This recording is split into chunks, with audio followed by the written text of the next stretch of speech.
নমস্কার বন্ধুরা, আজ আমি এঁচড়ের ঝোল রান্না করে দেখাচ্ছি। এঁচড়ের ঝোল কিন্তু মাংসের মতোই খেতে লাগে। তো মাংসের যে যেমন জিনিস লাগে সেরকমই লাগবে। প্রথমে পেঁয়াজ কুচি করে রাখবেন, পেঁয়াজ কুচি করবেন, পেঁয়াজ নেবেন আর টমেটোটা বেটে রেখে দেবেন। বেটে রাখলে বেশি ভালো হয়। টমেটো বাটা আর লাগছে গিয়ে গরম মশলার গুঁড়ো, গরম মশলা শিলে বেটে রেখে দেবেন। আর হচ্ছে জিরা বাটা, আদা বাটা, রসুন বাটা, পেঁয়াজ বাটা সব লাগবে। এখন আমি এখানে রান্নাটা দিয়ে দিয়েছি। এই সব বাটাগুলো প্রথমে পেঁয়াজটা লাল লাল করে ভেজে নিতে হবে। একটা কাঁচা লঙ্কা দিয়ে দেবেন, তেজপাতা, তারপরে সব বাটাগুলো এটার মধ্যে মিক্স করে নেবেন, দিয়ে একটু করে দেবেন। তারপর দেবেন নুন, হলুদ, চিনি, মশলাটা ভেজে নেবেন।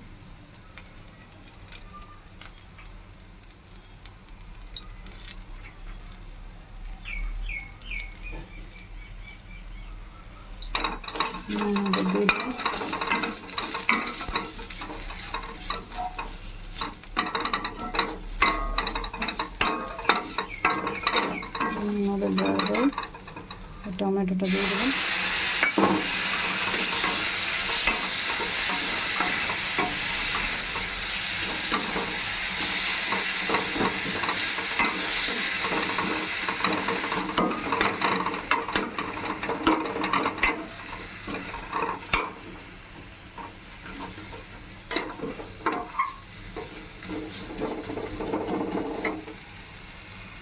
তারপর একটু চিনি দেবেন।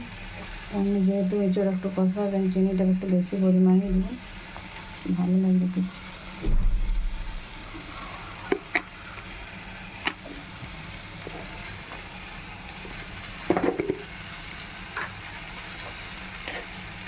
এক চামচ মতো চিনি দিয়ে দিলাম। চিনিটা একটু বেশি দেবেন।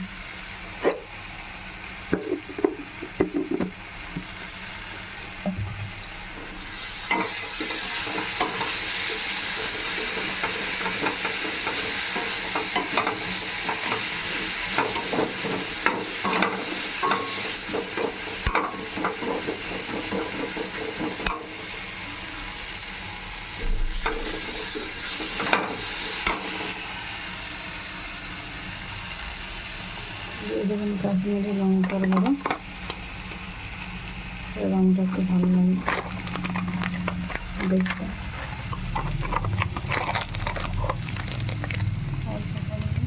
কাশ্মীরি লঙ্কার গুঁড়ো দেবেন।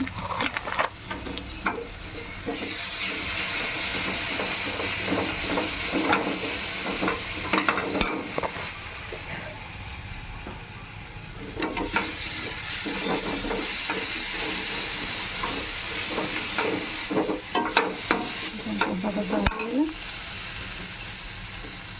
দিয়ে দেবেন গরম মশলা গুঁড়ো। সবগুলো দিয়ে একসঙ্গে কষে তারপর দিয়ে দেবেন এঁচড়টা এরকমভাবে কষবেন।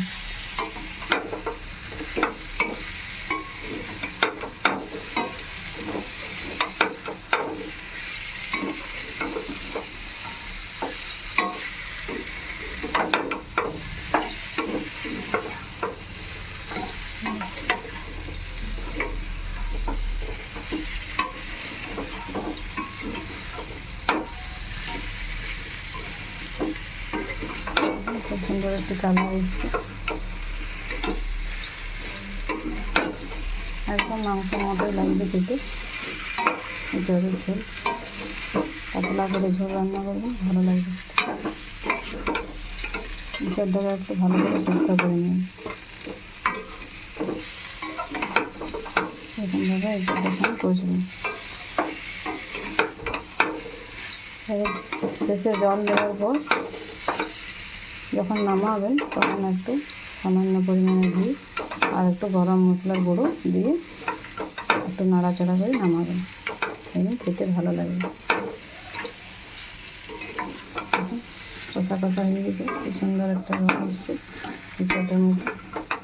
খুব সুন্দর লাগে বন্ধুরা খেতে এঁচড়ের তরকারি। এরকমভাবে বাড়িতে কম মশলা দিয়ে বানাবেন।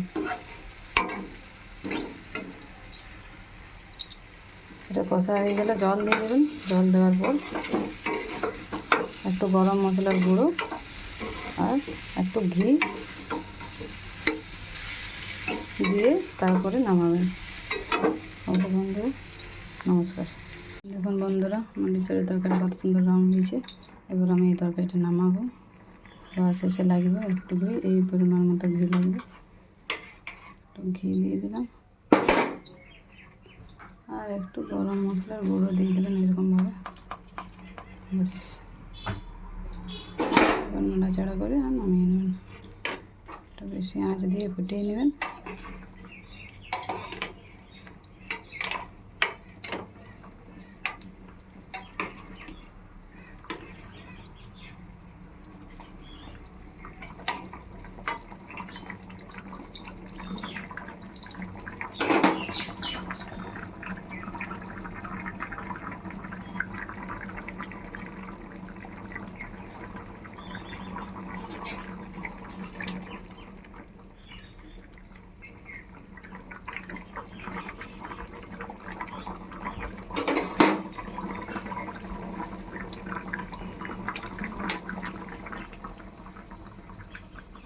তরকারি, জলের ঝোল রেডি।